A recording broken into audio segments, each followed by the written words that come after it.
দেখছেন বেচারা গুনার মতন অসহায়। এই অজ্ঞা কি সুন্দর দেখা যায়।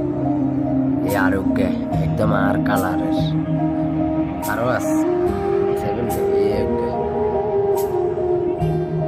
নীলের অভাব নাই এই দেশে।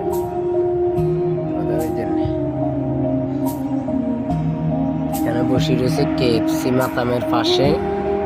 যদি কেএফসি মাতামের থেকে ওরা মানে মুরগির হাড় টাড় দেয় আর কি, কাস্টমারে খাই গেলে ওই যে কাঁচরা যেগুলো থায় ওইগুলা যদি দেয়, ওই আশায় বেচারারা বই থাকে এখানে। কিন্তু কপাল ফোড়া বেচারা গো, খানা হয় না। খানা হাইলে হানি হয় না, হানি হাইলে খানা হয় না, যা একটা কষ্ট। আরে এই দিকে আয়